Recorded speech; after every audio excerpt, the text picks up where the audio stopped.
Bapak, Ibu, dan saudara-saudari yang terkasih, marilah kita mempersiapkan hati dan pikiran kita untuk mendengarkan sabda Tuhan Minggu 28 Juni 2020. Bacaan pertama. Bacaan dari kitab kedua Raja-Raja, bab 4 ayat 8 sampai 11, dilanjutkan ayat 14 sampai 16a.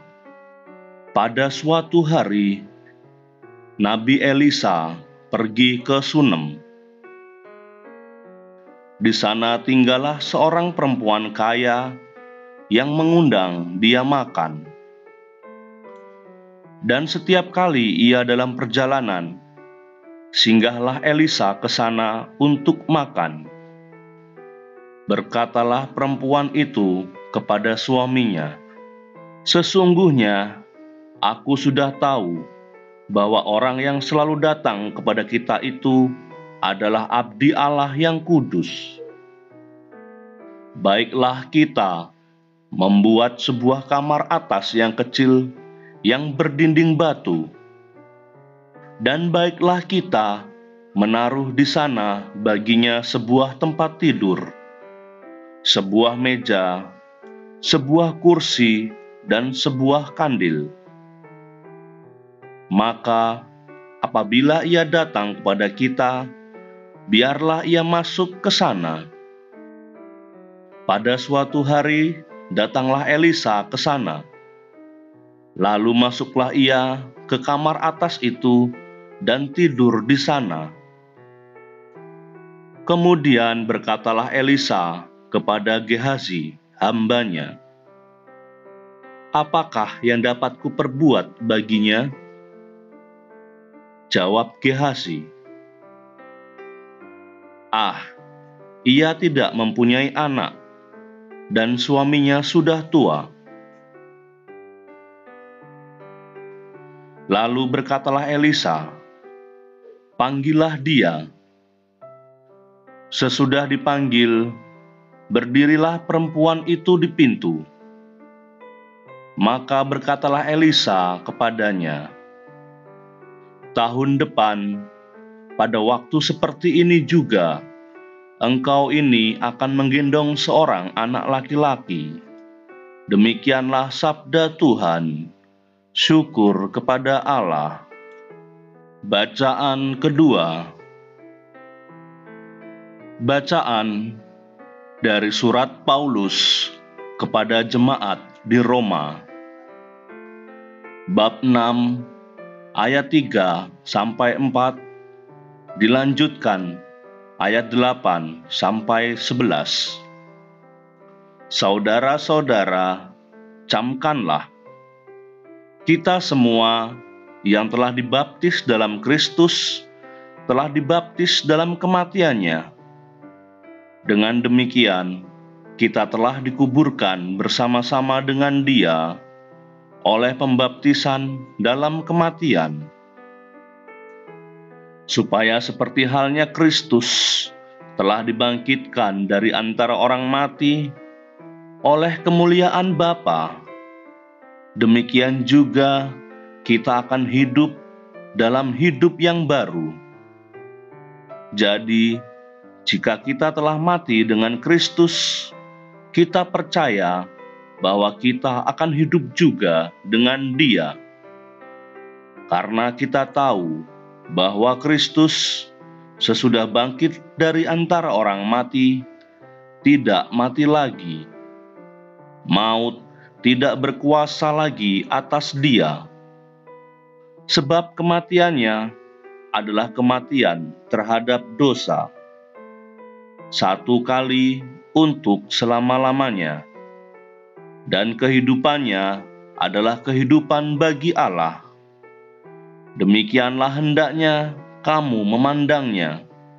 Kamu telah mati bagi dosa, tetapi kamu hidup bagi Allah dalam Kristus Yesus. Demikianlah sabda Tuhan. Syukur kepada Allah. Tuhan beserta kita, sekarang dan selama-lamanya. Inilah Injil Yesus Kristus menurut Matius. Dimuliakanlah Tuhan. Injil Matius bab 10 ayat 37 sampai 42. Sekali peristiwa, Yesus bersabda kepada ke-12 murid-Nya, "Barang siapa mengasihi bapa atau ibunya lebih daripadaku, ia tidak layak bagiku. Dan barang siapa mengasihi putranya atau putrinya lebih daripadaku, ia tidak layak bagiku. Barang siapa tidak memikul salibnya dan mengikut aku, ia tidak layak bagiku. Barang siapa mempertahankan nyawanya, ia akan kehilangan nyawanya. Dan barang siapa kehilangan nyawanya demi aku, ia akan memperolehnya kembali. Barang siapa menyambut kamu, ia menyambut aku. Dan barang siapa menyambut aku, ia menyambut Dia yang mengutus aku. Barang siapa menyambut seorang nabi sebagai nabi, ia akan menerima upah nabi. Dan barang siapa menyambut seorang benar sebagai orang benar, ia akan menerima upah orang benar. Dan barang siapa memberi air sejuk secangkir saja kepada salah seorang yang kecil ini, karena ia muridku, aku berkata kepadamu, sungguh ia tidak akan kehilangan upahnya." Demikianlah Injil Tuhan. Terpujilah Kristus. Bapak, Ibu, dan saudara-saudari yang dikasihi Tuhan, totalitas hidup kita sebagai umat manusia untuk selalu memberikan cinta kasih kita kepada Tuhan yang menjadi dasar hidup kita. Tuhan memberikan anugerah kepada kita. Hal tersebut dapat kita contoh seperti pada bacaan yang pertama, kesetiaan seorang perempuan yang kaya, dan totalitas untuk selalu memberikan yang terbaik kepada Nabi Elisa sebagai abdi Allah yang kudus, akhirnya juga memberikan anugerah kepada dirinya. Karena Tuhan melalui Nabi Elisa akan memberikan seorang anak laki-laki. Demikian juga pada bacaan kedua, totalitas hidup kita yang dimulai dari pembaptisan hingga kita mati bersama Kristus akan memberikan kita kehidupan yang kekal. Bahkan hal tersebut diperkuat lagi oleh Yesus pada bacaan Injil. Yesus yang bersabda kepada ke-12 murid-Nya, meminta supaya kita semua selalu mengasihinya. Kita harus mengasihi Yesus, kita harus mencintai Yesus, kita harus percaya kepada Yesus melebihi apapun, bahkan melebihi garis keturunan.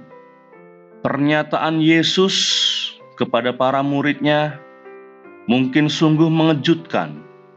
Pernyataan Yesus tersebut akan menghakimi kita. Pernyataan Yesus juga sangat menekankan kesungguhan untuk hidup berdasarkan cinta kasih, agar semangat persaudaraan dan kekeluargaan dapat tumbuh dan berkembang. Karena kasih itu melampaui batas ikatan kekeluargaan.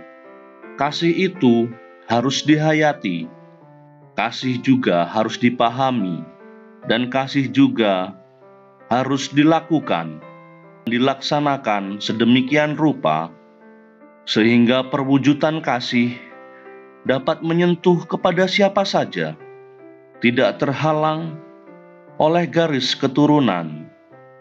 Dengan demikian, hidup kita tidak semata-mata bergantung pada relasi kekeluargaan, tetapi berdasarkan cinta kasih dan kesadaran kita bahwa semua orang adalah bersaudara sebagai anak-anak Tuhan, sebagai anak-anak Allah. Yesus menuntut agar setiap orang mencintai dirinya melebihi segala sesuatu.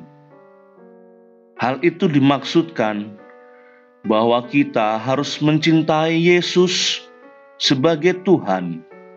Jika seseorang ingin mencapai kebahagiaan tertinggi, ia harus mau menyangkal diri, memikul salib, bahkan mengorbankan diri, dan menjadikan Yesus sebagai pusat hidup dan segala-galanya.